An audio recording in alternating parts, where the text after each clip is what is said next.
Hi, everybody. Thank you so much for joining our dog reactivity webinar today. My name is Kimberly Ellman. I am Manager of National Mentorship Programming at Best Friends.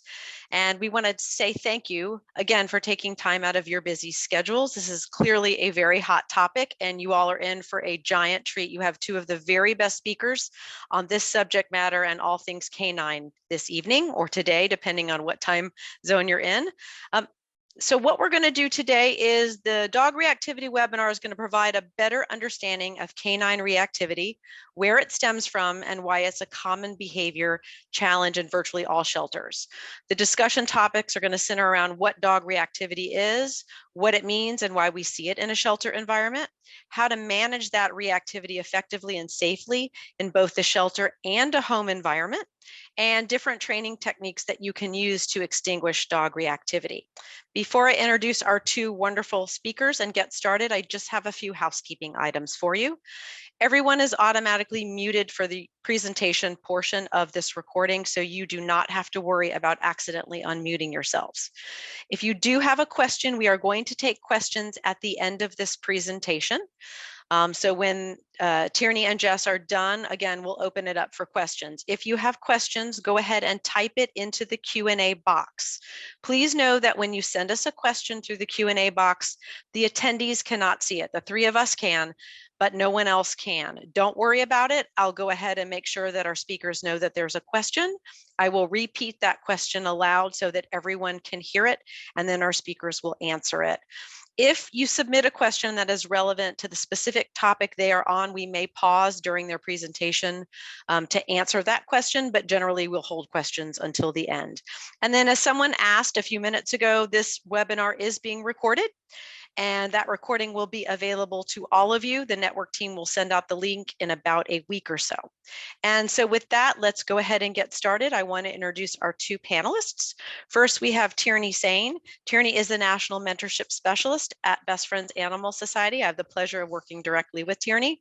And I do need to note that prior to joining the mentorship program team, Tierney spent 8 years as a caregiver and a supervisor in Dogtown. She's got a lot of experience working with behaviorally challenging dogs.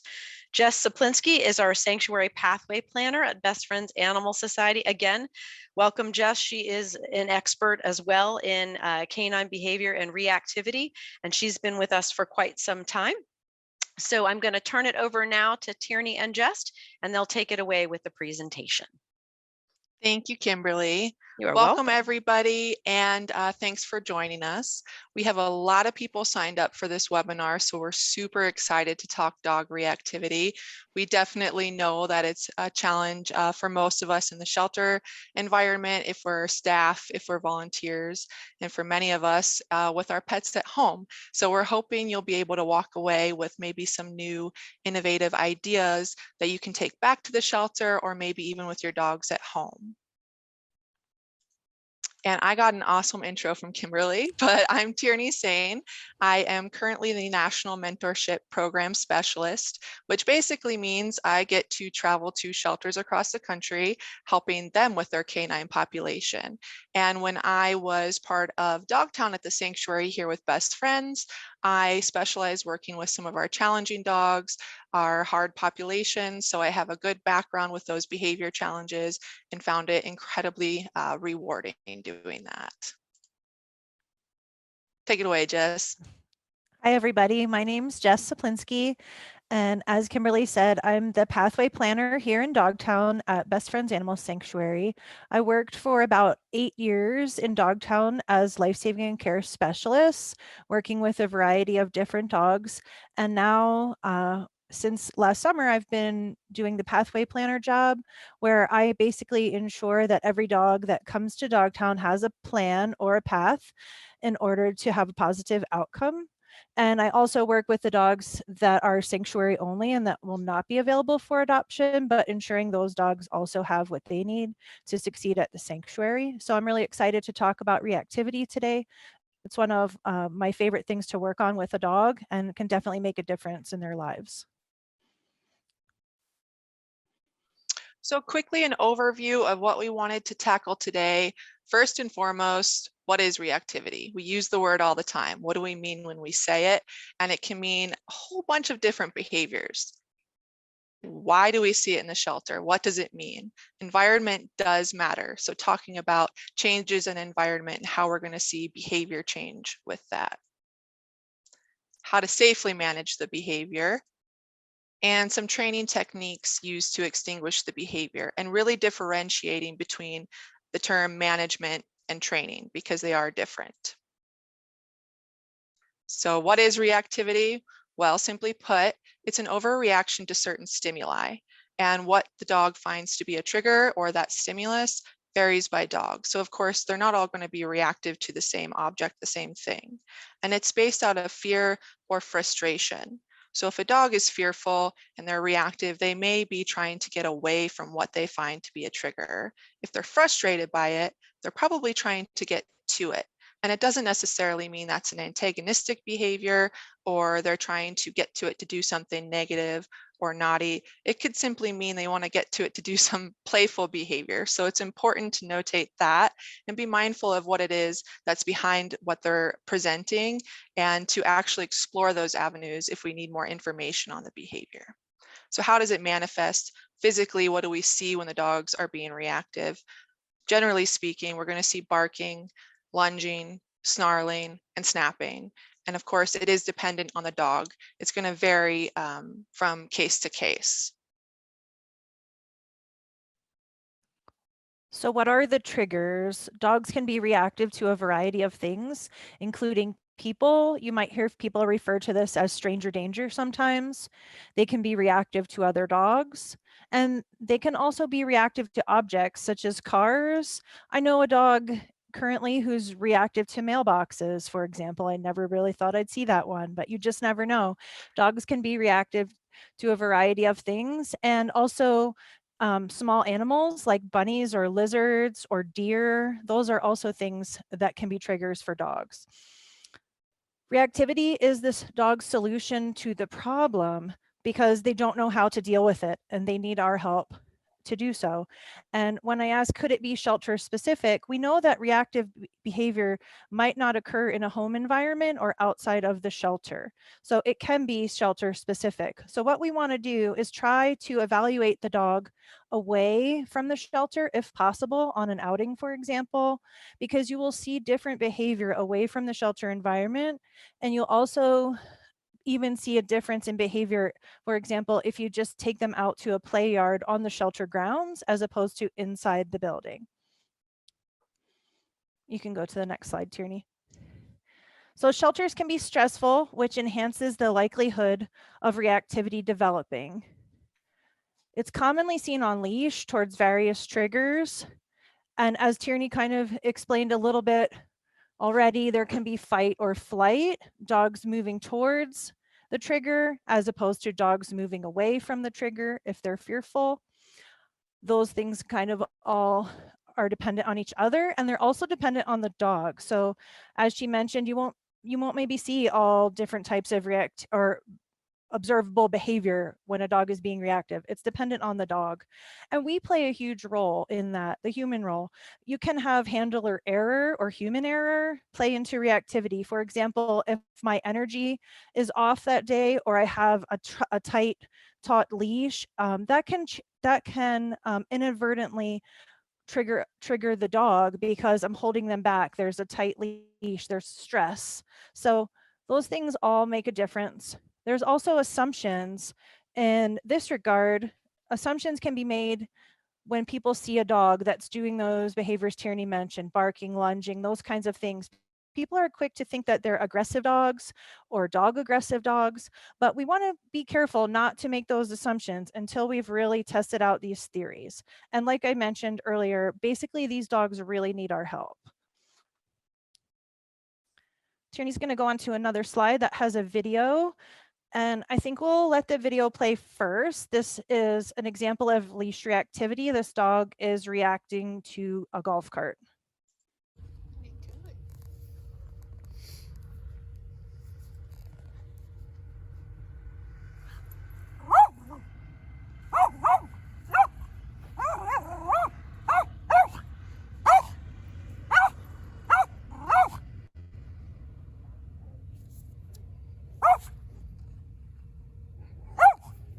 This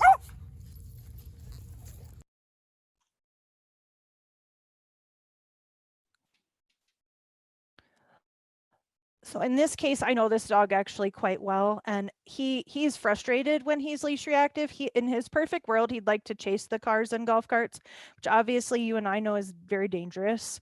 But that's his objective from what I know of working with him. And he is actually also not only reactive to the sight of a moving vehicle or golf cart, but the sound of it as well, which can make it a little more challenging to work with him. He can hear those vehicles before we can. So that makes it a bit tricky. One thing that can help with leash reactivity, if especially it's just a visual stimulus, is using a calming cap. And we'll talk about more tools later, but a calming cap can help reduce the visual stimulus for a dog, especially if they're leash reactive to certain things. And moving on from leash reactivity, we of course also have barrier reactivity. And this is when there's a barrier present between the dog and an object, something they find to be a trigger. The barrier itself can induce that reactive behavior on its own. So we oftentimes see it with the presence of fences, that's most common, gates, kennel gates in the shelter, sometimes doors, maybe even windows. So if we have a dog at home who is throwing itself at the window when a neighbor walks down the sidewalk in front of the house, it could be because the window itself is there. So the presence of the barrier is inducing that behavior. And of course, it does vary by dog. We're going to see different things. And building off of what Jess had said, in making assumptions, it's really important when we see behaviors like this not to jump to conclusions and say the dog is mean, the dog is aggressive, or the dog is dog aggressive, because we really haven't explored that avenue and we don't know that to be fact. Also, when we are talking dog behavior and we're watching an interaction, maybe we're taking notes or we're documenting that in the shelter system, it's really important to be specific in our terminology.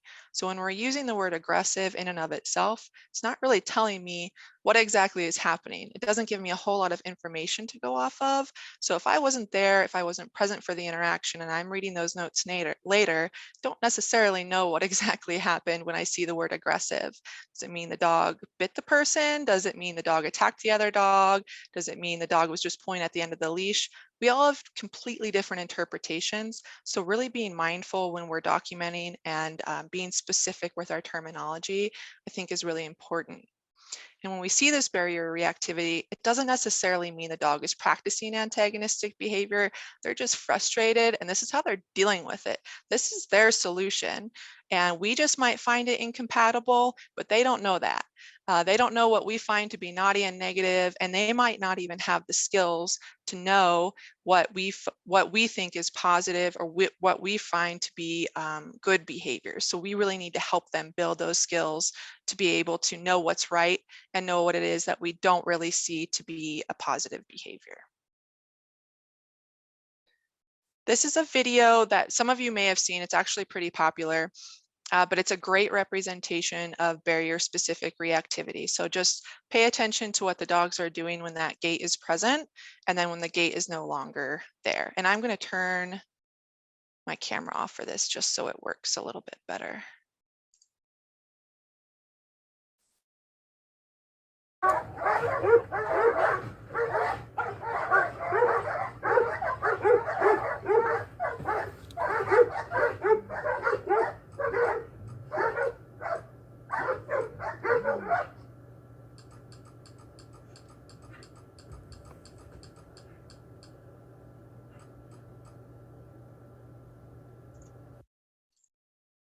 I think it's hilarious. It's a great representation of barrier reactivity. As soon as that gate went away, those dogs wanted nothing to do with each other.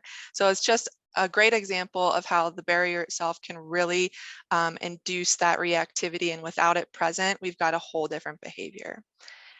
This video here is of a dog I know of. I have a little bit of history on. I actually took this video. I don't have a relationship with him. It does require a little bit of relationship building with new people, but I walked into the building and this is the baseline behavior I got from him at the barrier.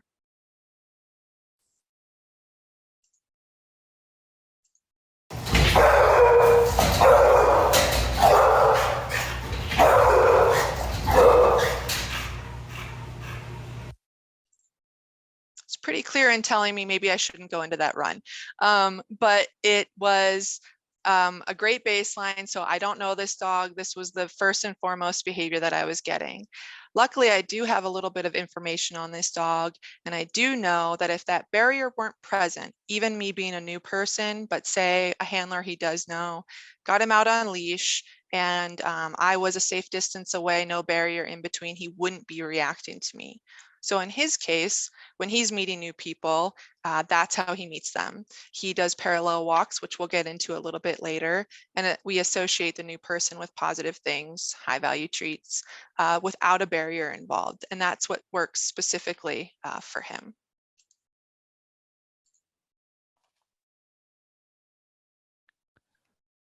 So managing reactivity in the shelter environment is key, and it can increase the likelihood that the dog has a positive outcome.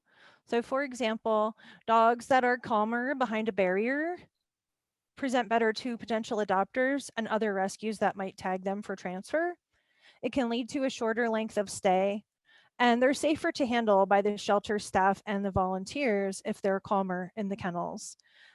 Management is necessary and important because we want the dogs to succeed and have those positive outcomes. Developing pathway plans for dogs once they enter the shelter is important, and that can also lead to a shorter length of stay.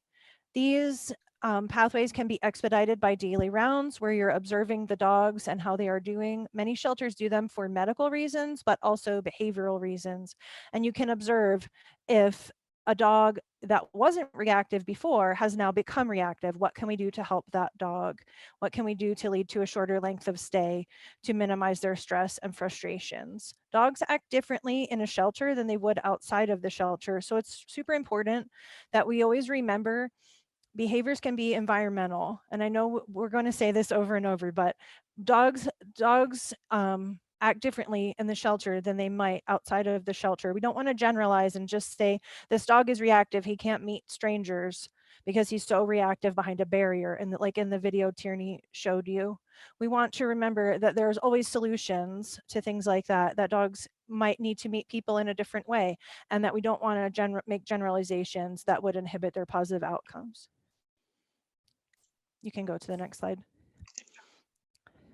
So I want to talk a little bit about managing the reactivity, especially in these situations where you have close quarters. You can see in the photograph, there's not a lot of space. And if you have reactive dogs, there are definitely some things you want to be mindful of and take care when you're getting them out. So for example, with gates, I know all shelters gates work differently. Some open in, some open out, some are really complicated, but keep in mind, you only want one gate open at a time. So if other people are working around you and you're about to take out a reactive dog, first of all, you want that dog to be calm before you take the dog out. So we'll go over some strategies later for dogs being calm in the kennel, but make sure no other gates are open. And in addition, if there's a gate to the outside, you always want to make sure that you have some barriers in case a dog slips by you, in case a dog gets reactive.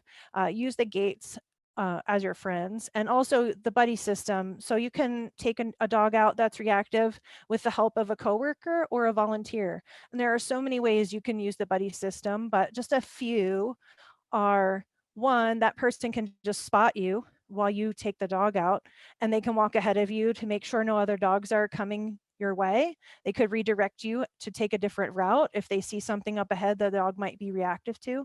Another thing they could do is click for quiet, which is something we'll talk about later with training, but basically rewarding the dogs who are not going out so they will be less reactive, and so the dog you are taking out will be less reactive. Another thing you can do in terms of managing the dogs who are not going out is either blocking them out so that they can't see the dog leaving and they can't feed into the reactivity. Can also use visual barriers. Again, we'll talk more about these things later, but one of my favorite things that is easy to do is if the dogs are not going out, you can hang a Frisbee with a zip tie on the inside of the kennel, and the dog can lick peanut butter off the Frisbee. So all the dogs who are not going out are a lot calmer, and they are busy doing that instead of reacting to the dog who is going out, who might already be reactive. When you're walking dogs down the hallways, keep in mind the type of leash you're using. Some dogs might need a chain leash. Some dogs might need a double leash system to keep people safe and to make sure the dog cannot like bark or lunge at those dogs not going out. One of my favorite things to do also is a treat or kibble trail on the ground. You set it up ahead of time. And basically the dog is distracted by the food or the treats on the floor, and they follow that trail all the way to the door. And I would say when the dog is new to it, you need those treats to be pretty close together. But once the dogs have had some practice, you can space them out a bit more. I'd say when I do it personally here with dogs, I have the treats about a foot apart. Another thing that can be a good distraction is to use a long-handled mixing spoon and put peanut butter or Kong filler on the end of that. And that would be something to distract the dog you're taking out, so that instead of barking and reacting, they're licking the peanut butter or Kong filler. A chuck it works really great for that too. The part where you put the ball in normally to throw it, you can just put peanut butter or Kong filler. So there's definitely a lot of resources that can help you managing dogs walking down hallways and turning corners and things like that. You just always want to be aware of your surroundings. When I get a dog out, especially a reactive dog, I'm always aware of my surroundings. Where's my, like, I call it quote emergency exit if I need to get out of the situation that I'm in. Where can I go? Just being aware of your surroundings. And again, in the kennel, consistency and routine is really important. Dogs thrive on routine. Like I mentioned, if you start doing a treat trail with a dog, they'll come to expect that. They'll come to know what they're supposed to do, and they'll eat the treats instead of reacting because the treats are obviously very enticing. So then you can start to space out the treats. So that's what I mean when I talk about consistency and routine. And jumping off of that, visual barriers are an awesome tool to utilize for dogs when they're showing barrier reactivity, maybe even for dogs that are showing leash reactivity as they're passing the other kennels in a shelter. Essentially, it's taking a blanket or a shower curtain, something of your choice. Those two are just really easy to sanitize, and hanging it over a kennel gate so that the dogs lose access to that visual stimuli. And we don't want them up all day. We definitely want to have a healthy balance so dogs are able to have that enrichment and see what's going on. But if we're getting a dog out of kennel 27 and we know that it is reactive with the dog in kennel 28, let's put that visual barrier over kennel 28 first before we get the dog in 27 out. So we're not even allowing them to practice that behavior.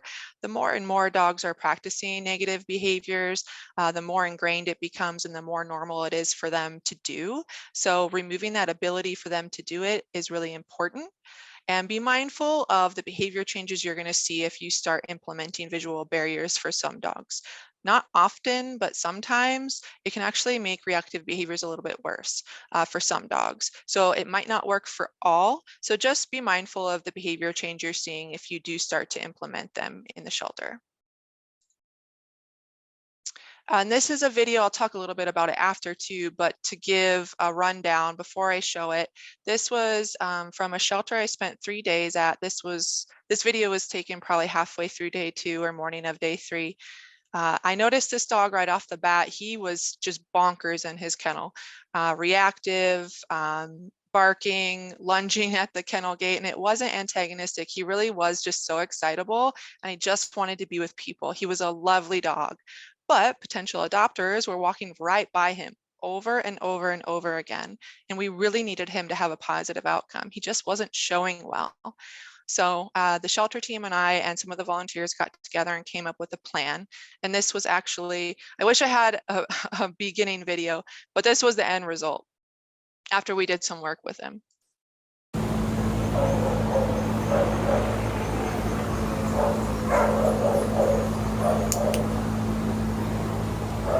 Good boy.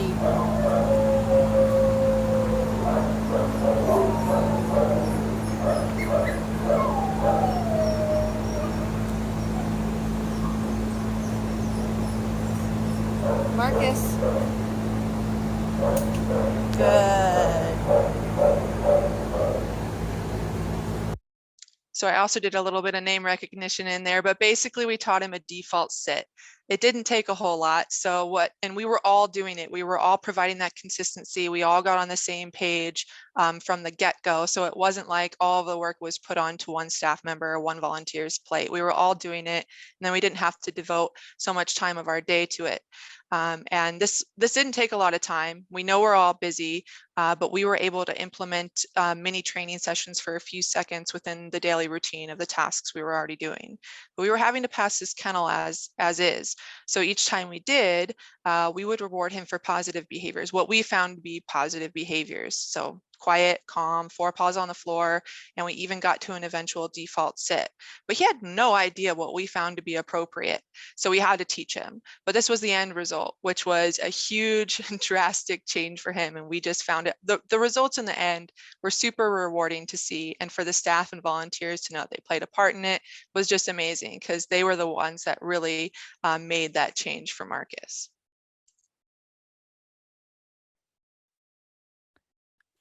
So you may have dogs that are reactive to food or feeding time. All dogs have the potential to resource guard, and for that reason, one of these is trade for the bowl. I trade with every dog for anything that I think they might find interesting to guard. Their empty bowl, a toy that they've destuffed, I'll toss a treat to pick that up as well, because I just want to always reinforce that positive trade. So basically when I'm trading, they get a treat, I pick up their bowl. I'm always tossing it away from me, and they start to build that association. Going back to these, you can feed in multiple bowls. So if a dog is inclined to guard a bowl, even if it's empty or if it's full, if you feed in multiple bowls, they have less of a chance to guard because they are moving from bowl to bowl and they can't focus on one bowl. In the same note, I actually have worked with a dog who was very guardy over a regular metal bowl that you might see, just used all the time. He doesn't guard slow feeder puzzles. So that was something I still would trade him, but he was far less reactive over a slow feeder puzzle than he was over a metal bowl. Why? It's hard to say sometimes, but just as an example, you never know, you can try other methods to deliver the food. Another thing we do is feed with a tray or bucket through the kennel. So if you slide a tray, we have a video for you in just a minute. You don't actually have to enter the kennel with the bowl. You can retrieve it without entering either. Some shelters have guillotine features where you can put the dog, block the dog inside or outside and put the food in the opposite location and then open the guillotine so they can eat. And you can also pick up the bowl that way as well if needed. Again, you can trade for the bowl like I already talked about and always toss treats away. Another thing is there are always new and innovative ways that you can feed dogs. One thing we do in Dogtown often for dogs, it doesn't necessarily have to be for a food garter, but just for enrichment, we scatter feed a dog where we might have a blanket laid out and we'll just scatter the food and they can sniff and find their food in the blanket. That's an easy thing to do for a food garter because then you don't have to pick anything up. You do have to go back and make sure they ate, but you don't have to retrieve anything, which is really nice.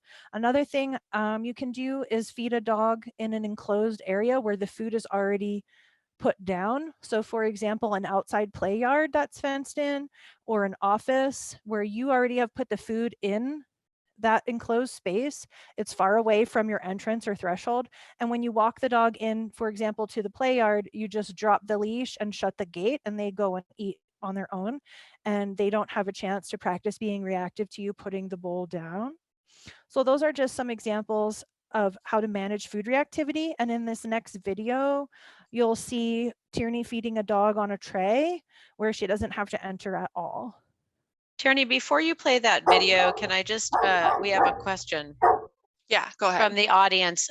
It was on the previous video, Marcus, the dog at the shelter that was jumpy, that you showed clicking and sitting quietly.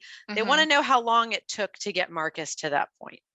So I'm not joking. I was there for 3 days and I think I took that video midday through day 2 or day 3. And we had started shortly after I arrived on day 1, but the whole team was doing it. And I think that's what really got the process going, that consistency. We were doing the same thing throughout the day. So that's why we got in there quickly. Thank you. Does that answer? Yeah. All right. There we go.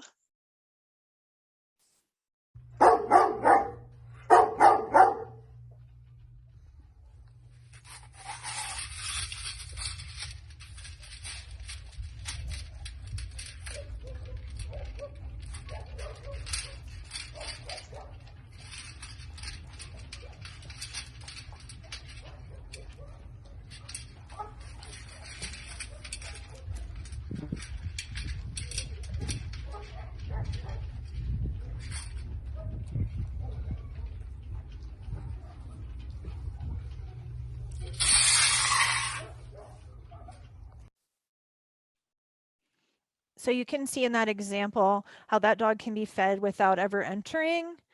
And some dogs get very used to that routine. There are a couple of things to keep in mind, like reaching your hand in too close. Obviously, you could just grab the chain to pull it out.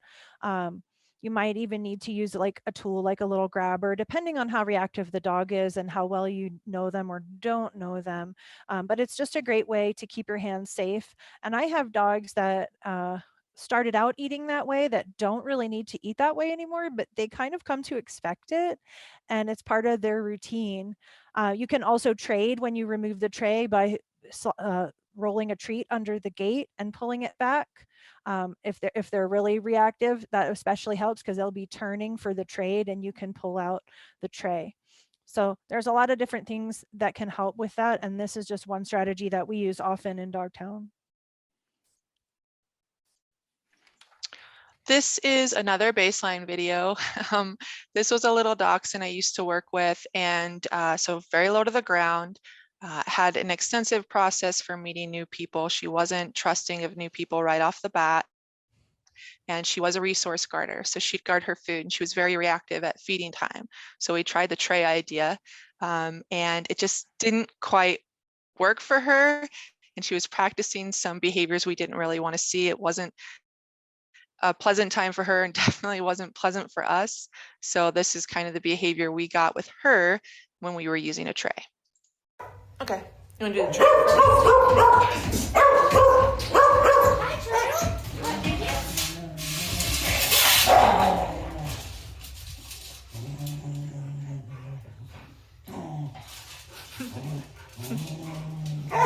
So as you guys can see, she's not really excited with leaning down, having pushed the tray under there.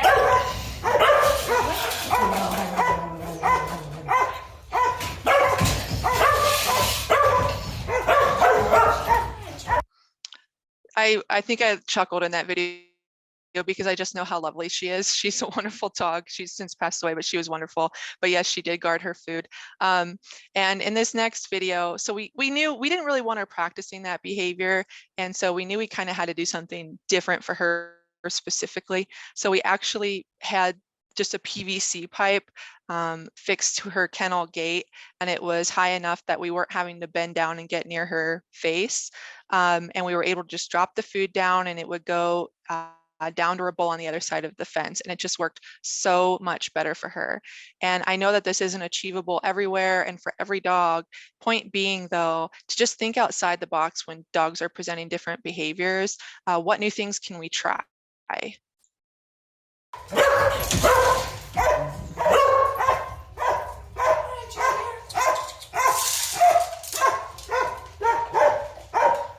This allows me to keep a little bit more of a distance from her, prevent her from being so reactive,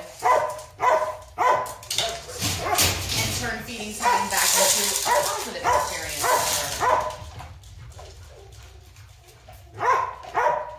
One other thing I wanted to point out, while this isn't really good for her, we did find the tray obviously isn't the best for her. We did find adding these binder clips to the trays.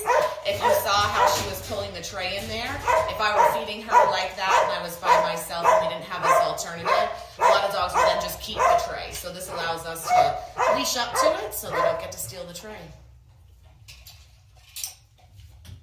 And I don't know if you can see, well, you can see now, but there's a visual barrier blanket that's pushed to the side that we kept over her gate some of the time if we knew that it was going to be a busy time or we were cleaning or new people were in the building. We didn't really want her practicing that barrier reactivity, so we'd put that visual barrier up. Ladies, we have a food reactivity question from the audience. And the question is, do you find that dogs who have food reactivity in a shelter environment are also that way when in a home? And do you teach new families how to deal with this? Not always. So it's hard to say if they will or if they won't. And to kind of build off of that, when there are shelters that are, still do formal assessments, I think the modern technique is kind of moving more functional, but some food guarding tests happen formally in behavior evaluations in shelters, and oftentimes we'll use the fake hand and things like that, and we'll see dogs guarding. We're kind of setting them up to fail, and we're only getting that information in a snapshot of time. So it's really important to continue to document behaviors ongoing with the staff, doing normal things that we would do with the dogs, and functional when we're feeding them anyway, kind of what behaviors do we get in the morning when we're putting the food down. But a dog may pass a formal behavior evaluation in a shelter with flying colors, not food guard, nothing. Go into a home and land a bite to a kid over food. And it could be vice versa. We could have a dog that epically fails a behavior evaluation and guards the food in the evaluation, goes into a home, is lovely with a 2-year-old and doesn't guard food. So it's really not indicative of what's going to happen in a home, but we can't say for certain what we're going to see from a specific dog in the shelter versus in a home. Jess, do you have anything to add to that? Yeah, I will just say that sometimes if we know a dog has guarded food here at the sanctuary or potentially in a shelter, there are some ways you can set people up for success. Whether, like Tierney said, they may or may not guard the food in the home, we don't know, and we can't assume that. But I always teach people, especially if a dog has guarded in the past, to really reinforce with the entire family, leave the dog alone when they're eating, find a place for them to eat. I worked with an adopter who made her laundry room her dog's eating place, and she actually did what I had said earlier about putting food down in a play area and letting the dog come in. She would put food down in the laundry room and then let the dog come in and let him eat in there with a closed gate, so he had privacy. I don't know that those things are all necessary in every situation, but there are certain things you can do to manage any potential food guarding. And I want to be careful about saying that because, like, not every dog that guards at the shelter is going to guard in a home. And another thing too, when we have dogs get adopted that are very comfortable eating in a crate here at the sanctuary, we encourage the adopters to feed them in a crate just to continue their routine. And something interesting, my most recent dog that I adopted from a shelter, I got to know her a bit for a few days in the shelter, was feeding her, was giving her her upper respiratory medications in the morning and a meatball, no guarding. And now she knows she's comfortable and safe because she's a food guarder here at home. So you never know. All right, take it away, Jess. So when we're managing reactivity, it's really important to pay attention to the threshold for the dog. The threshold is the point at which the dog cannot tolerate the stimulus or trigger and reacts. So the point at which they cannot tolerate that stranger or that other dog or that car.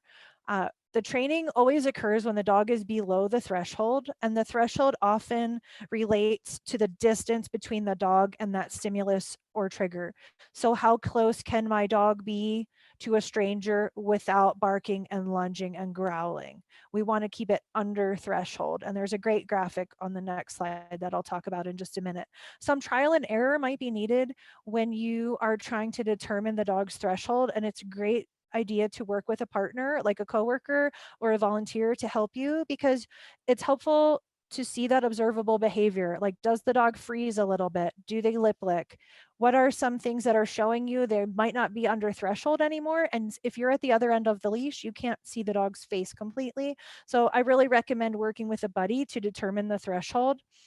And I just want to throw this out there, like, no threshold is too large. I've worked with a dog that could hardly be around another dog for like 50 feet.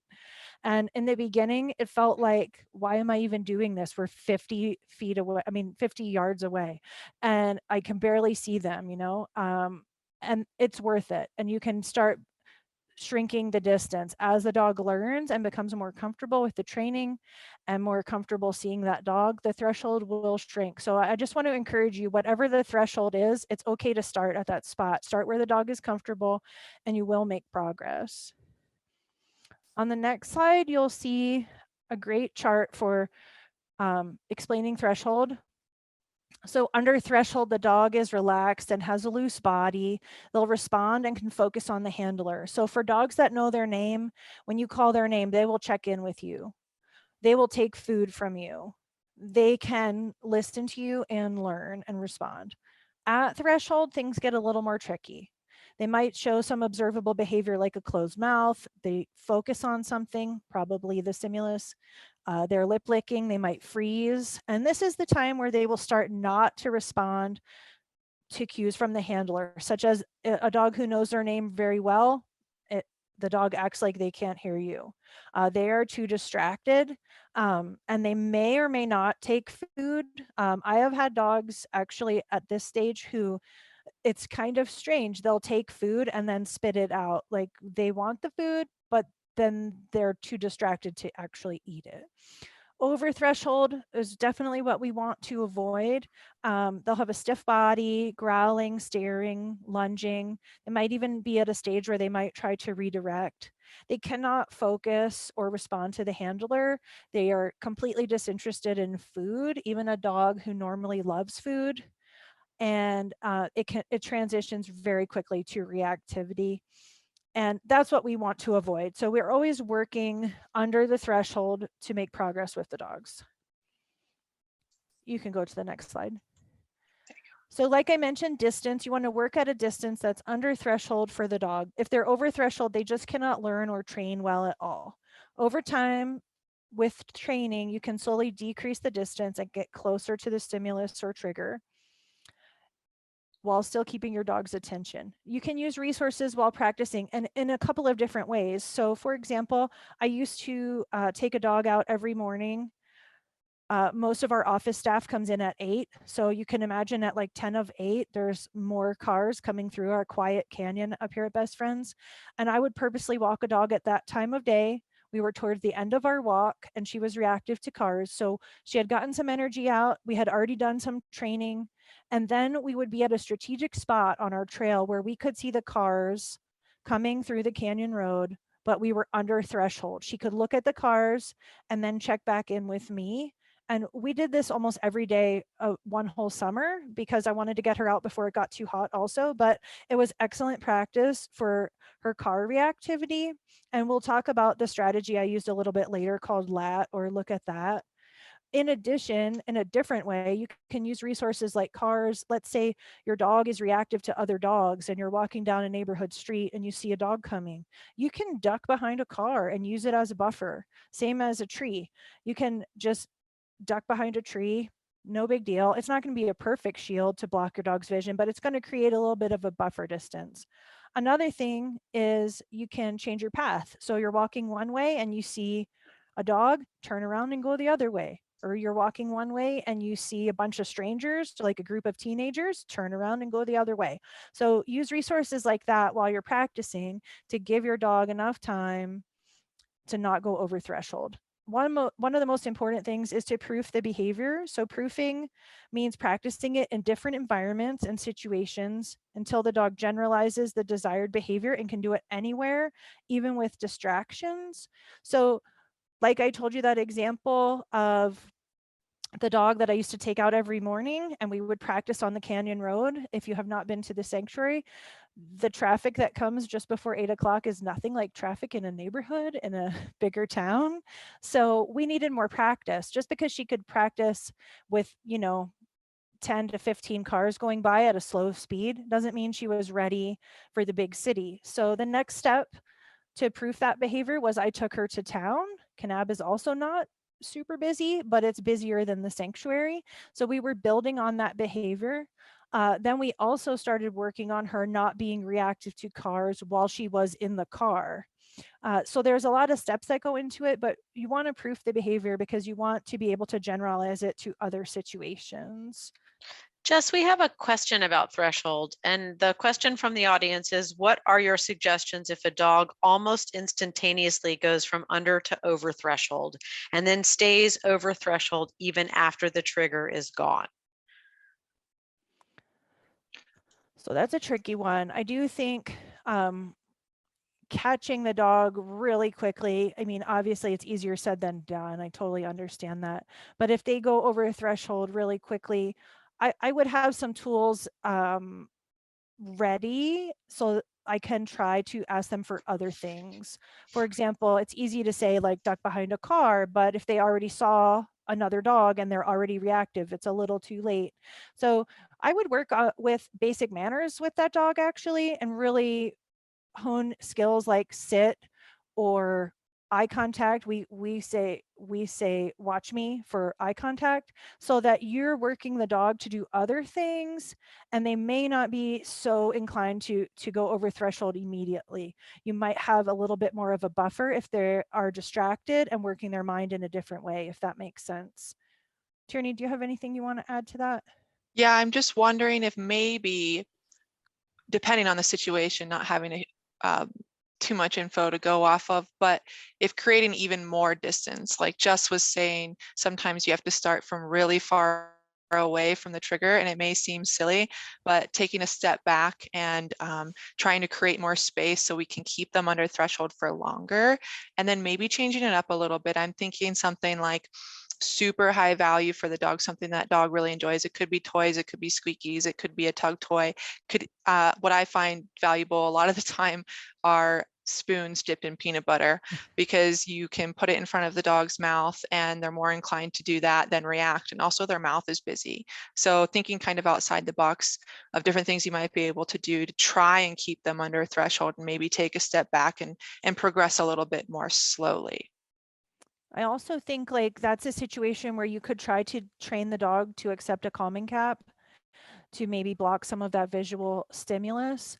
And just to give you an example of a threshold that I had here at the sanctuary, I had a dog who basically was reactive almost immediately to seeing another dog. And so we actually would walk to the top of this trail. I realize this is not always easy in a different situation in a city environment, but we would walk to the top of this hill where I knew if we looked down, we would see other dogs, but they would be really far away. And we actually worked on look at that up there. And that was the first step to this dog even doing a parallel walk, because parallel walks in the beginning were not productive at all because he would just react, and there's no point to doing them if he can't be under threshold, no matter how far apart we were on a parallel walk. So we started at the top of the hill just looking down. So don't feel like you have to start really close. You can try to build distance in a way like that. Again, I know it's not easy. Not everyone has acres of land like we do here at the sanctuary, but it's just something to think about. All right, quickly, I'm going to run through trigger stacking quickly so we can catch up a bit on time. But trigger stacking is a combination of multiple stressful events in a short period of time.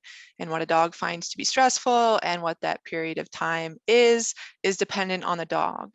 So for example, we have a dog that's a little bit uncomfortable with having her head touched when she's not feeling well, when there are crowds of strangers, and with the presence of children. If we take her to an event where all of those factors are present, we're trigger stacking, and we're actually leading up to a bite. So at this point, the dog is snapping. So it's important when we're working with dogs to always watch body language, keep in mind the situation we're in, they're in, and the environment and how those things are changing, the body language we see in the dog. And this could also be maybe we have a dog at home that isn't comfortable with medical handling or crowds of people, and we take them to the vet and they're in the waiting room, and the vet tech comes to take the leash from the owner, and the dog snaps at the vet tech because we're trigger stacking. So just being mindful of those things, because all dogs have a bite threshold. It's just easier for some to reach it faster than others. Oops. And this is something this is one of my favorite slides to talk about, but there are plenty of tools out there that you can utilize when you're working with challenging behaviors in general. Oftentimes in shelters, I'll see slip leads being used, which they're awesome, they're great, they're easy, they make sense.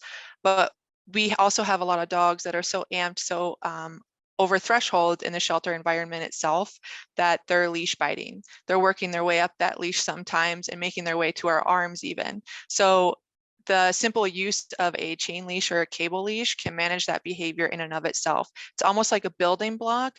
So in that interim, we can give the dogs the skills they need to not practice that behavior. So we can hopefully go back to a slip lead and they know what they're supposed to do, what we want from them, and they're no longer going to be leash biters. Arm guards and gloves are also awesome and come in handy for different things. I highly recommend Hex Armor arm guards, or ACES has great gloves, animal care equipment website. You can look on both of those. Great tools. Calming caps, as we talked about, are also awesome. So it's pictured here with the dog at the top, and it reminds me of a horse fly mask, but the dog can still see. It just limits their visual stimuli. It basically gives the handler a one-up, so they get to see things before the dog sees them. Works really well for dogs that are leash reactive, like to other dogs. So if I'm walking down the neighborhood or on the shelter trail and I see a dog over there, but my dog's got a calming cap, I can jump in. I'm managing that distance, but I'm already starting the training and I've got that dog focused on me instead of thinking about reacting to the other dog. Clickers also come in handy and can really speed up the learning process. Simple tools we can wear on our wrist that make a clicking noise. It's a cue marker to say, hey, what you just did was exactly what I wanted. Great job. Here's your reward right after. It's also really important, especially with big, strong dogs, which is mostly what we're dealing with in the shelter system now, to be in control physically of the dog. So gentle leaders, head halties, and harnesses also come in handy.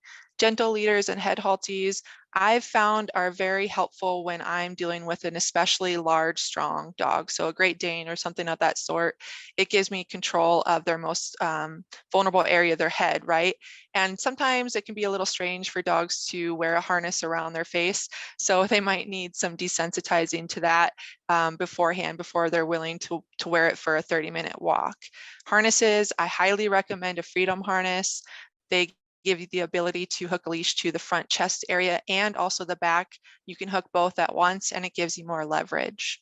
Muzzles, as always, are wonderful positive tools, especially if we have a dog we know or we think might have the ability to redirect on the handler. Sometimes when dogs are reactive and so frustrated, it leads to them taking that frustration out on the thing nearest to them, which is oftentimes the handler. So they're going to turn on the handler and land a bite.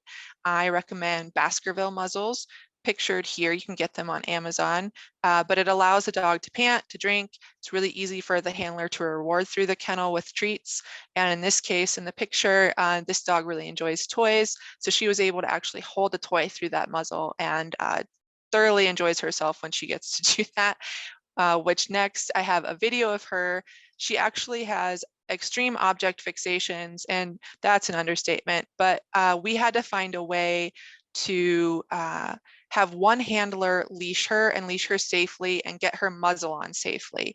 We just didn't have time to really, take 5 people to be able to do all of the different parts and bits and pieces of it. And so this was a lot of trial and error, but we were able to get to a point where we could safely leash her and safely get her muzzled for her activities, because if she were to actually get her mouth on something she wasn't supposed to, I don't think she'd let go. So she does wear her muzzle when she goes out, and she's also able to hold a toy in her mouth at the same time, which is truly what she wants, and she can even play tug with us. So this was our final product. Again, thinking outside the box and just being creative with what behaviors dogs are giving us. And there's no sound to this one. There's not supposed to be, because I was just so ecstatic with how things were going. So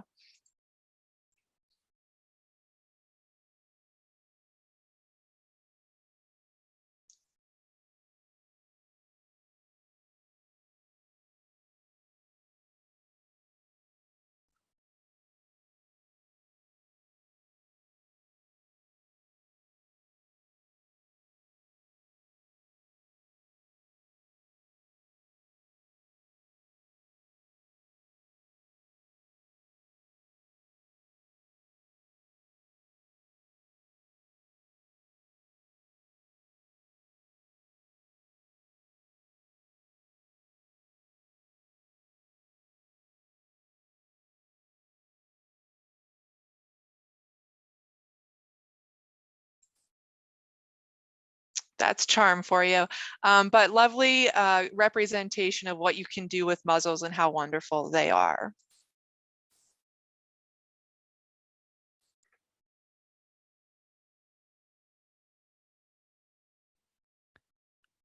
So we talked a lot about management, and now we're going to talk a little bit about training as well. So parallel walking is a great way to practice not being reactive or getting used to the sight of a trigger. So practice walking alongside the dog's trigger at a safe distance so they're under threshold. 2 dogs can walk alongside each other. 1 dog ideally is going to be non-reactive, so you can practice training with the reactive dog. The thing you don't want is 2 reactive dogs walking together. You can practice people with people. If a dog has stranger danger, you can walk near people and have them ignore the reactive dog while you work on training. That can help some dogs improve the way they meet people and reduce their stranger danger. And you can also do the same with objects that the dog finds to be a trigger, like passing cars, which I talked about earlier. Um, with parallel walks, you don't have to make any extra work for yourself. You don't have to set aside extra time for it. That's the thing I like. Just communicate with your coworker or a volunteer at the shelter, discuss who you're going to walk, and one of you takes a reactive dog and one of you takes a non-reactive dog, and you can parallel walk in the same amount of time. You just walk 2 dogs and you just did it together. It's a really nice, easy way to do some training and not have a lot of extra effort or extra time spent. In the next video, you're going to see 2 dogs parallel walking. Both of the dogs are dog selective, and they're basically practicing walking down the street calmly under threshold. So neither of these 2 dogs would ever live with another dog in a home environment or at the sanctuary, but it's a great skill for them to have, to be able to walk down the road without barking or lunging or growling at another dog. This is a great skill for adoptability. Adopters want to be able to walk down their neighborhood street without the dog reacting.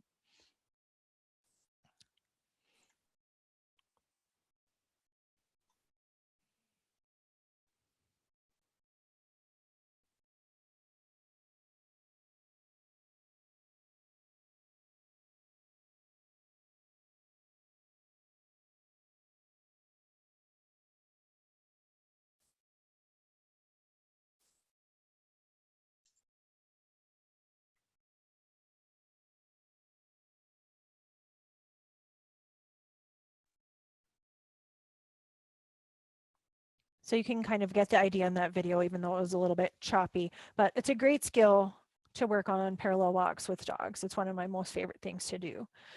Other things that can help with training are kennel presentation. Tierney addressed this a little bit when she talked about Marcus, rewarding the dog for being calm in the kennel, having 4 feet on the floor. Marcus learned to do a default sit. You can teach the dog to sit. Another example would be a default down. For those of you that don't know what a default is, it's just the dog automatically does the behavior. So prior to me entering the kennel, the dog automatically lays down. They learn that that's reinforcing and they'll be rewarded for that. Or like in Marcus's case, he learned to sit when any staff person basically came up to his kennel. So offering that behavior because it was reinforced with reward. We can teach a dog to make eye contact with us. I said earlier, we call that watch me. So checking in, making eye contact, and then I would click and treat. Proper leash skills, a lot of dogs may or may not have them, but we can teach them loose leash walking. One strategy we use is red light, green light. So for example, you're walking, the dog has a nice loose leash. That's the green light portion. We just keep on walking. As soon as there's tension and the leash is taut, we stop. That's the red light. And then as soon as the dog gives slack into the leash again, we can even call them back to us to encourage them to give slack in the leash if they need it. Then we go again. They quickly learn that when the leash is taut, we don't go anywhere. And when there's slack in the leash, we can go. You don't even need to say red light or green light. It's a strategy for us to remember that training technique. And really, it's all about engagement, because if we're engaging the dog's mind and helping them to learn something else, then they're not going to be reactive, or they're going to be a lot less likely to be reactive. You can go to the next slide. So one of my favorite things I mentioned earlier is lat, or look at that. And it can be practiced on leash or through a barrier. You want to work under threshold like we've talked about, and repetition is key. A dog is going to pick this up pretty quickly, but it is really important to continue the training. I had a dog that I took care of for a long time that was very leash reactive to other dogs, and I taught volunteers all about lat. And I said, if you do lat on the walk, you'll have a lovely walk. And if you don't do lat, all she'll do is bark and lunge when you see other dogs. So repetition is key. Getting everybody on board with doing it is really important.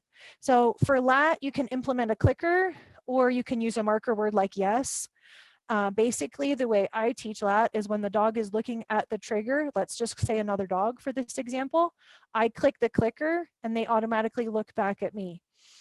Then I treat them. They learn quickly that the click is like almost a prompt for them to look at me. I slowly then fade.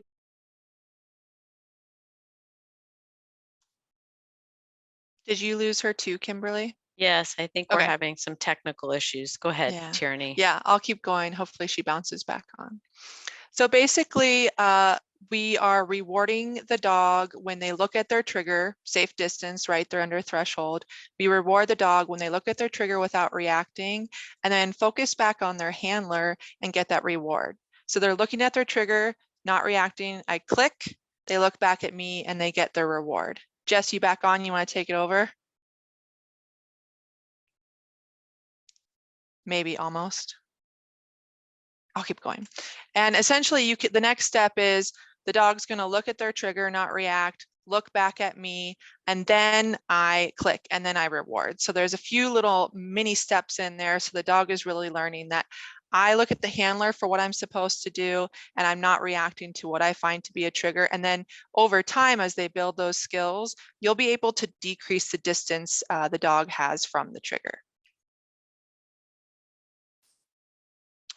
So this is a video we have of look at that.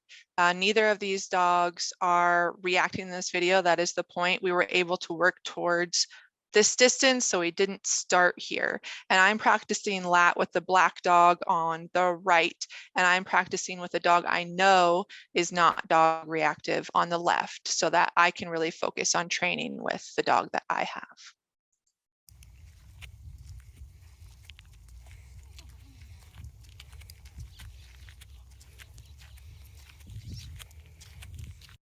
Oops, sorry.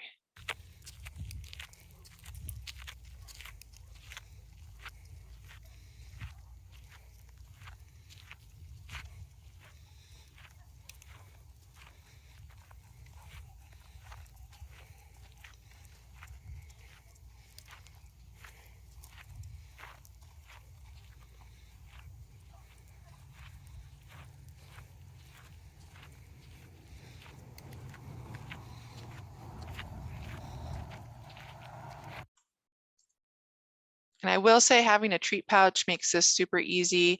And Trumbull, the dog I'm working with, is at the point where he can look at that trigger, look back at me, and then I'm clicking and rewarding. And in this video, up next, same concept. I'm doing lat with the dog on the right. It's a hound dog. So as you can imagine, loves to bay at other dogs. We really had to work up towards being able to be this close with another dog. And Chico, the dog on the left, is non-reactive. However, he is very mouthy. So he carries a toy on his walk. Everybody's special, right? So I'm practicing lat with Stacks on the right. And he's at the point where I am clicking that clicker when he looks at the dog. So as he's looking and not reacting, I click, then he turns back to me and I give him his reward.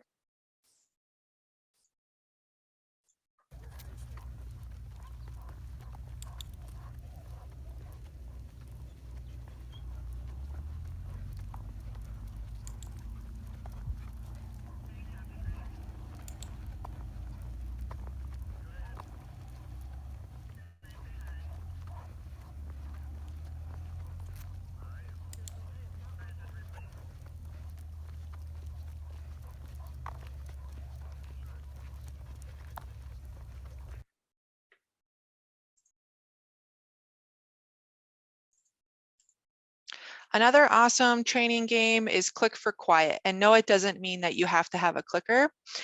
You can use a prompt cue, a verbal cue, so you can say yes. It doesn't matter what you use, as long as everybody is using the same terminology, so the dogs are provided with that consistency. In a shelter setting, we're essentially rewarding dogs for calm, quiet kennel presentation. So as we're walking up and down the hallways, doing our daily tasks, if I see a dog that's calm and quiet, click treat, or yes, treat. And I'm doing that with everybody. Some dogs are going to be able to hold calm, quiet behavior for 3 minutes straight, while others can only hold 3 seconds, and that's okay. So it's just important to be mindful of what some dogs can do and what other dogs can't do just quite yet. And then you can build upon it and start rewarding for some behaviors that are positive, but also a little more hard to achieve. So maybe 4 paws on the floor, or we're getting eye contact from the dog, default sits, default downs, things like that. And again, we can do this within our daily routine at the shelter. It doesn't take a whole lot of extra time. It's stuff we're already doing. So how can we build upon it? And it's incredibly enriching for those dogs at the same time. So we are providing that enrichment, but get everybody involved, staff and volunteers. The more people that are doing it, the more consistency those dogs get, and the more ingrained it is, and faster they're going to catch on to what we're trying to show them. It also helps reduce barrier reactivity, especially if we have a dog that's coming out of a kennel to go to a play yard, walking down the hallway, and somebody else is playing the click for quiet game in that row as the dog passes by. So they're rewarding the dogs in their kennels that are being calm and quiet instead of reacting to the dog passing by. It's going to help barrier reactivity and the shelter dynamic as a whole. Tierney, I think Jess is back, but she's going to leave her video off because she's having connectivity issues. Okay, sounds good. Thank you, Tierney, for no taking problem. over. It's okay. I love talking a lot.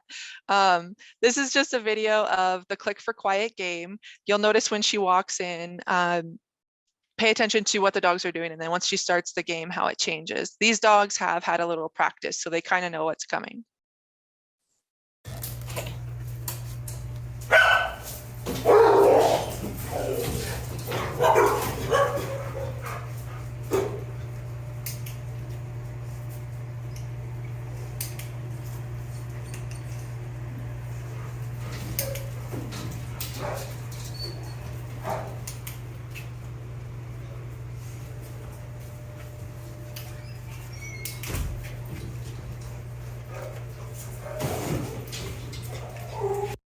And if you just do it for a few seconds at a time, that makes a difference. That's doing something. It's not like you have to devote 15 minutes, every hour to doing this. Just throughout your day, when you have a few extra seconds, go ahead and do it.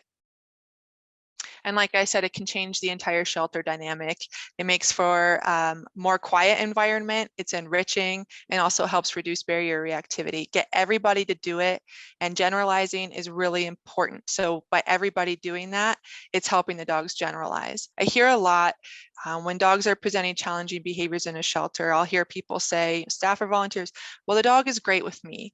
And that's awesome. It really is awesome. You truly did the work, but it's really important that you take on the responsibility at that point to be able to help that dog generalize, so they're great with other people as well. And they're showing us those great behaviors with more than just you, because we need that dog to have a positive outcome. We need them to show well to potential adopters, maybe other rescues.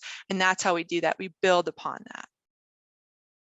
So this is a dog named P, and I have a baseline video first that I'll show when she first arrived to the sanctuary, the barrier reactivity we were getting at the gate.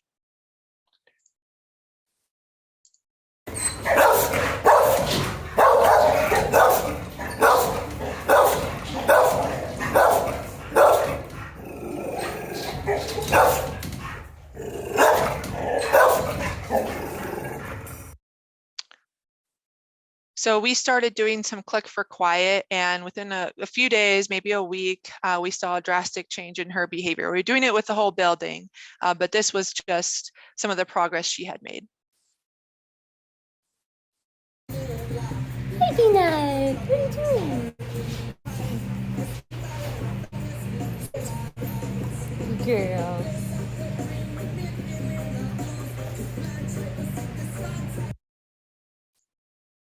So it might seem like a lot in the beginning, but the results are so rewarding.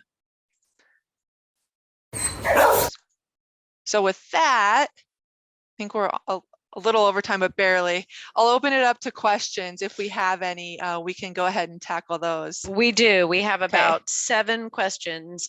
So And I did hear that reggae music in the background on that second video, Tierney. So do you want to talk about reggae music really quickly? And then I'm going to take the questions in the order that they came in. So I would love that. So there are actually some studies out there. We know that music can be enriching and calming for dogs, right? And there are some studies out there that genre actually does matter, and classical and reggae music are the most calming for dogs, so they say. So that's, yeah, that's a takeaway.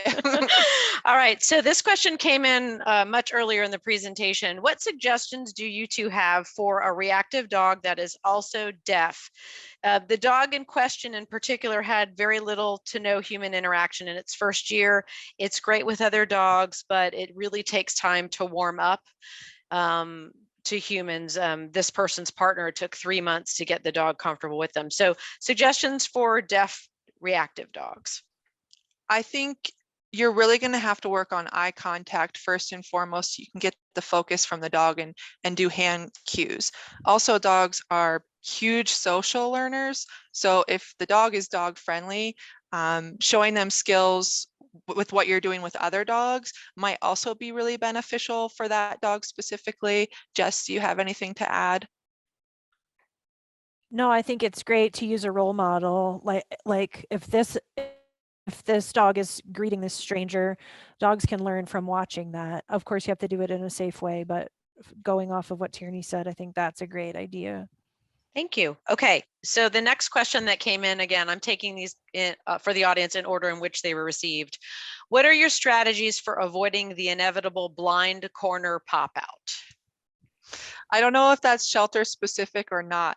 If it is in a shelter, saying corner or coming up with terminology when people are turning corners or having those mirrors where you can see what's around the corner can be really helpful.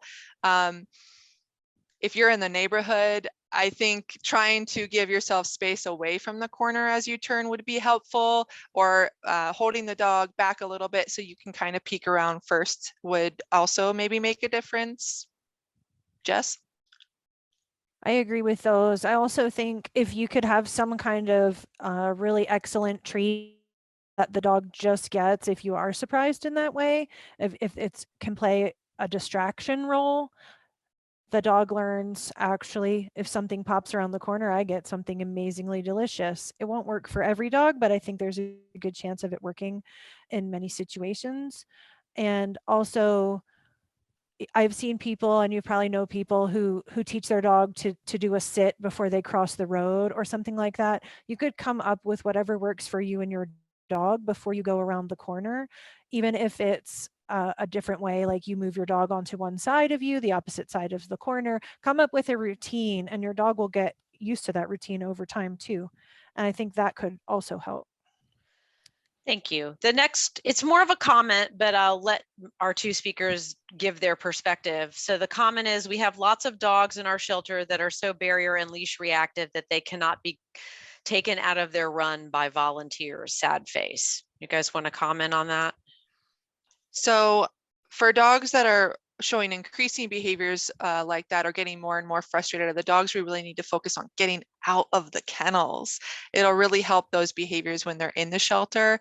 I would also work with the volunteer coordinator if you have one, or the volunteers themselves, and really provide that training so that they will be able to take those dogs out and take them out safely. They'll have the skills, they'll have the knowledge, they'll know how to handle the dog.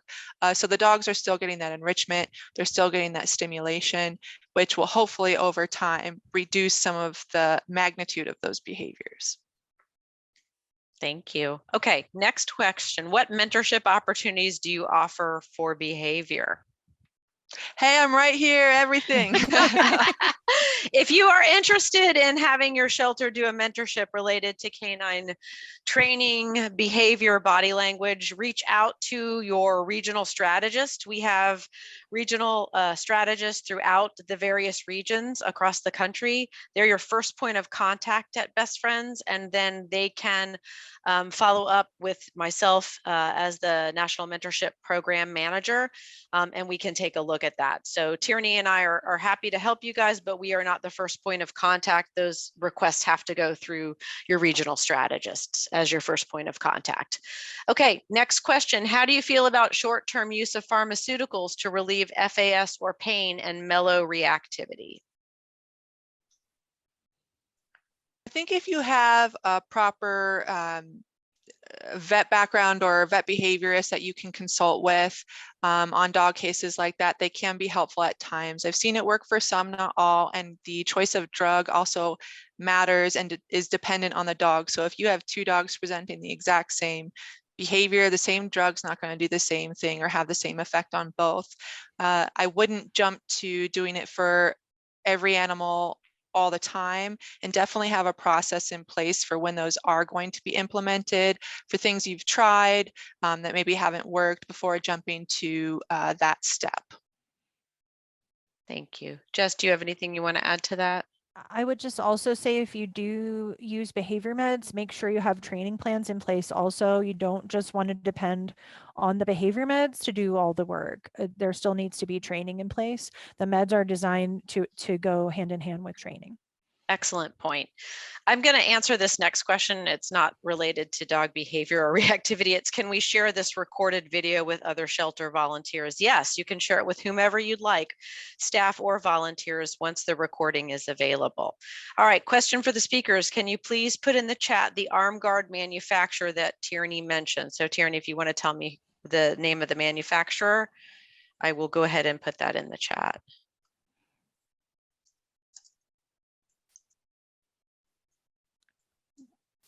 Tierney, you're muted. Sorry, thank you, thank you. Okay, so there's two. There's Hex Armor, H-E-X space armor, and those are the arm guards. That they have great arm guards. And then there's ACES for short, stands for Animal Care Equipment. They have a website. I don't know exactly what it is. If you type that into Google, you'll find it.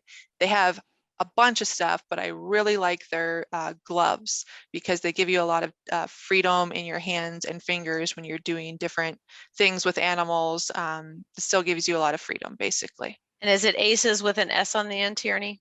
Yes. Okay, I will make sure to put that in the chat. Okay, what if the dog starts barking at another dog during lat? You need more distance.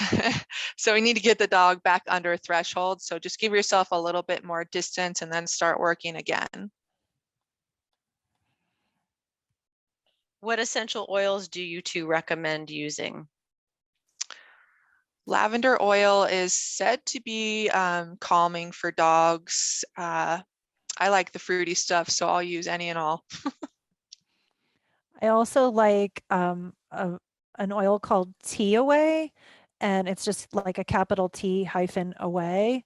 And it's only made by Young Living Oils, not to just plug them, but that's a great one for stressed out animals, whether they're just shy and fearful or just going through a stressful time. I really like that one, and you can diffuse it, and you can, I don't want to just claim to be an oil expert all of a sudden, but you can put it, if you put a drop between your hands and just rub it down the back of a dog, that is safe to do because it's actually an oil made for animals. Thank you. With deaf dogs, excuse me, can you use a flashlight instead of a clicker to cue? I've never even heard of that or thought of that. Jess, do you have any input? I haven't heard of that either. I would be careful with like the reflections of light for some dogs, but we tend to use a thumbs up as a visual cue. Okay, and are there books or videos you recommend to help me get up to speed on training? Oh goodness, there is, and I'm drawing a blank, there is a book that relates to look at that training. It's called Behavior Adjustment Training, BAT for short.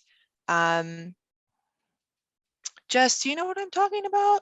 I forget who the, okay, do you know the author? I don't, but if you Google behavior adjustment training or BAT, it should come up. And another book I really like for resource guarding is called Mine. I'm blanking on the author all of a sudden. Mine, like M-I-N-E, Jess? Yeah. Uh-huh. And then there's a great book that doesn't specifically detail towards, Go sorry, ahead. go ahead. Towards Mine is, reactive. sorry. You Go ahead. finish. We have too many chats. You finish and then I'll keep reading. I was just going to say another great book is Canine Enrichment for the Real World, which is a terrific book.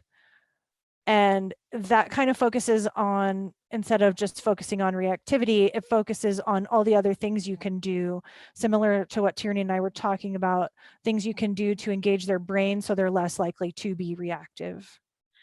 Thank you. Mine is Jean Donaldson, someone is saying. So if that's the author. And then Leslie Yeah, that's McDivitt. correct. Yeah, Leslie McDivitt is who created Lat and Control You Leashed, or Unleashed, excuse me. And then there's one, Bat 2.0 by Grisha Stewart. So thank you, audience, for jumping in. What are your, next question, what are your opinions on true bite proof muzzles such as a Leerburg, for instance? Can you, I didn't hear the beginning of that. What are your opinions on true bite proof muzzles, such as Leerburg, for instance? So I don't know that type, but I'm wondering if they mean ones that are different or more secure than the Baskerville muzzles. I think it depends on the dog and the scenario, the situation, and what behaviors you're seeing.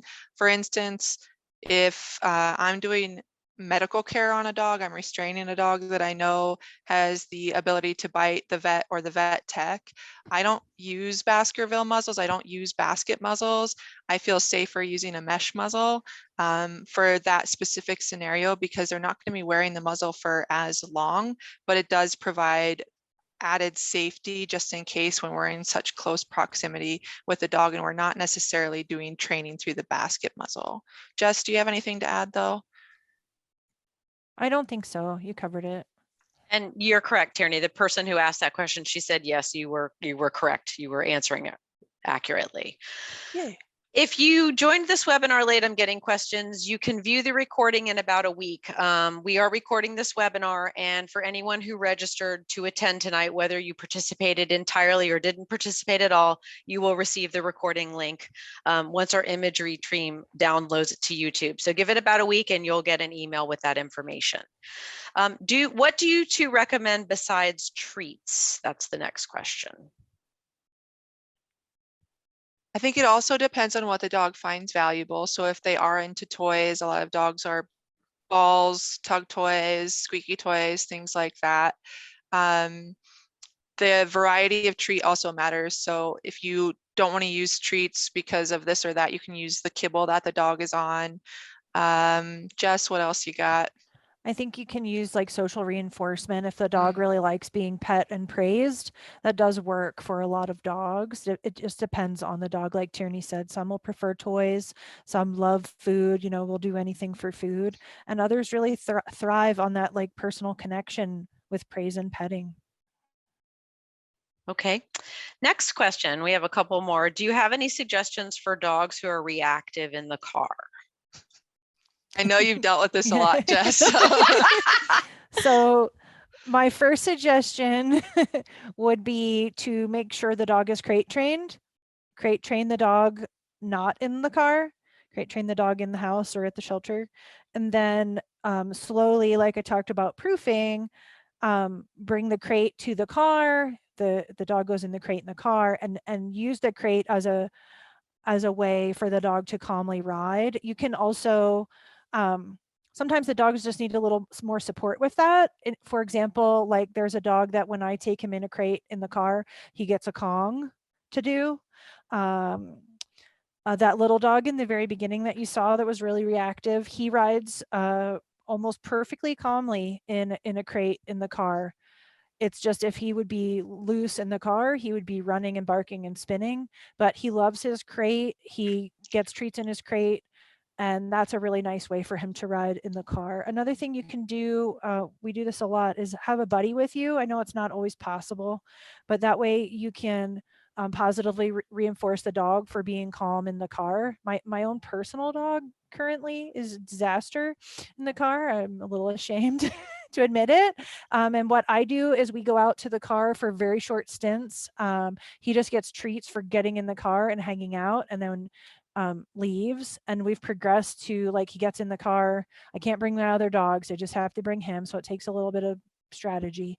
And we drive, and I'm reinforcing him like really. It's a really high rate of reinforcement. I'd say right now it's about like every 7 to 10 seconds. And he's just getting little treats for being quiet and for being calm. And we just do that driving around my neighborhood, because I don't recommend doing that like on a highway. So when I'm ready to go out onto the highway, I'm going to need a partner to help me with that. But that is another thing you can do. Just get a buddy to help you reinforce the calm behavior while the other person drives, and start out by not even driving. Thank you, Jess. There's another question that's a follow-up. Do you recommend normal wire crate or airline closed wall crate typing for the car? I use a regular like closed type, not a wire crate, because also for some dogs, I think it cuts down on the visual stimulus. And in fact, sometimes when some dogs might need this forever, but some dogs, when they're new at this, they need the crate to be covered with like a thin blanket to just block out the stimulus. Or if you have a dog, for example, that chases reflections, that can be an issue in the car. And that way I find the closed type plastic airline crate works better for that. And you can always add a blanket over top. That's just my personal preference. Tierney? I agree. I think an airline crate, the plastic ones would be better. They're also more durable, harder to escape from. But if you do have a wire crate already, I think covering with a blanket might kind of help you get there. And I am not a behaviorist, but one thing that I learned from the sanctuary when I adopted a dog was they give you a carabiner when you adopt your dog. And then you stick the carabiner and the leash through the carabiner and affix that to the seatbelt. So if you have a dog that tries to escape your vehicle, guess what? It jumps out and the seatbelt will catch it. And I hear of so many people whose dogs escape the cars for various reasons. So if you're not using carabiners, it's just something to think about. It doesn't cost much to do. We have one last question for our speakers.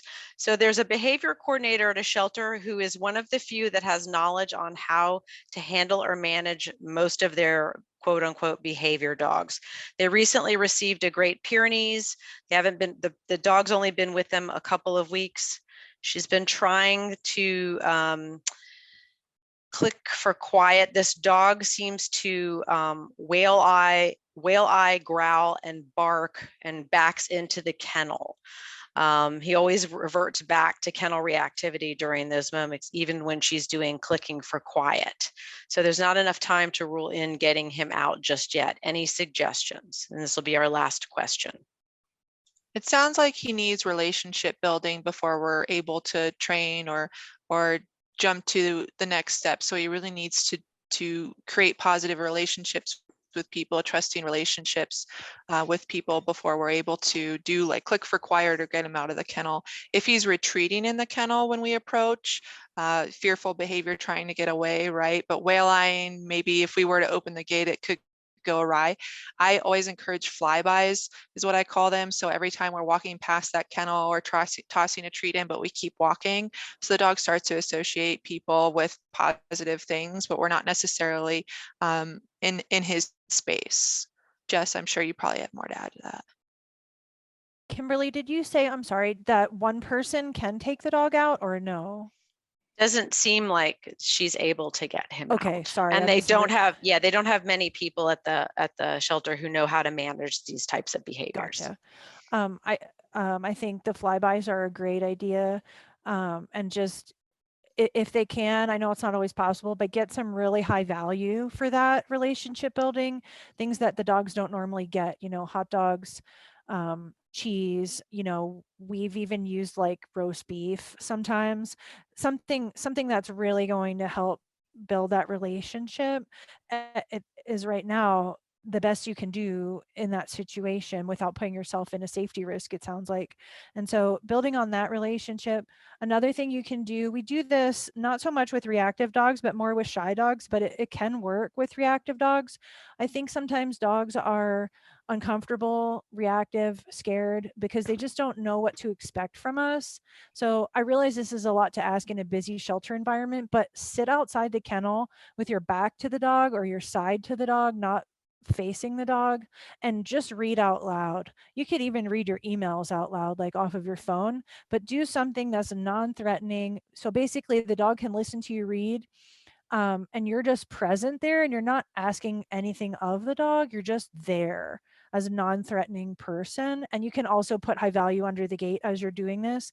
If you don't want to read out loud, I actually don't even think that's important in this situation. It's just being present and not asking anything of the dog and giving them space so they're not reacting. Obviously, if you go to put a chair there and they're reacting, that's not going to work. But some dogs just need to see that you're not a threat and that you're okay, and that they don't actually have to do anything. You're not asking anything of them. You're just being present. Thank you, Jess. All right. Well, with that, we are going to go ahead and wrap up this webinar. I did put an email address, the same one you see on the screen, team2025@bestfriends.org. So if you do have a question you didn't get to ask or pops into your head in the next day or so, email us at team2025@bestfriends.org, and we'll make sure that Tierney and Jess get those answers to you via email. I want to thank our two excellent speakers, Jess and Tierney, for their time and talent and expertise today. And I want to thank all of you for participating. Hopefully this was helpful. As Tierney always says, think out of the box. Give you a couple of out of the box ideas to try at your shelters. So thank you for all that you're doing to help us save them all. Have a great evening, everybody. Goodbye.